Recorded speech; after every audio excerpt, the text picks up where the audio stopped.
मनी laundering प्रकरणामध्ये पंजाबचे मंत्री संजीव अरोरा यांना अटक झाली आहे. ईडीने ही कारवाई केली. ईडीने पंजाबचे उद्योग आणि ऊर्जा मंत्री संजीव अरोरा यांना चंदीगडमधल्या त्यांच्या निवासस्थानातून अटक केली. दुबईमधील बोगस कंपन्यांच्या माध्यमातून निधीची फेरफार करून 157 कोटी रुपयांचा जीएसटी आणि निर्यात घोटाळा केल्याचा गंभीर आरोप त्यांच्यावर करण्यात आला. तर अरविंद केजरीवाल यांनी या संदर्भात पोस्ट करत मोदींवर टीका केली आहे.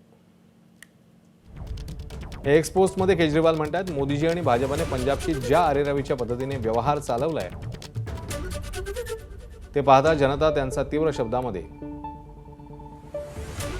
निषेध करेल. खुद्द भाजपमधीलच काही सदस्यही आता उघडपणे पक्षावर टीका करत आहेत.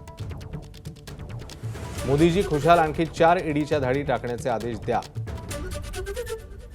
त्याचा परिणाम म्हणून भाजपला प्रत्येक जागेवर आपली अनामत रक्कम ही गमवावी लागेल.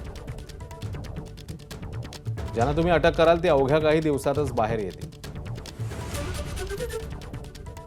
मात्र भाजपला पुढील 20 वर्ष पंजाबमध्ये पाऊल ठेवणंही शक्य होणार नाही असं म्हणतात केजरीवाल. एबीपी माझा, उघडा डोळे बघा नीट.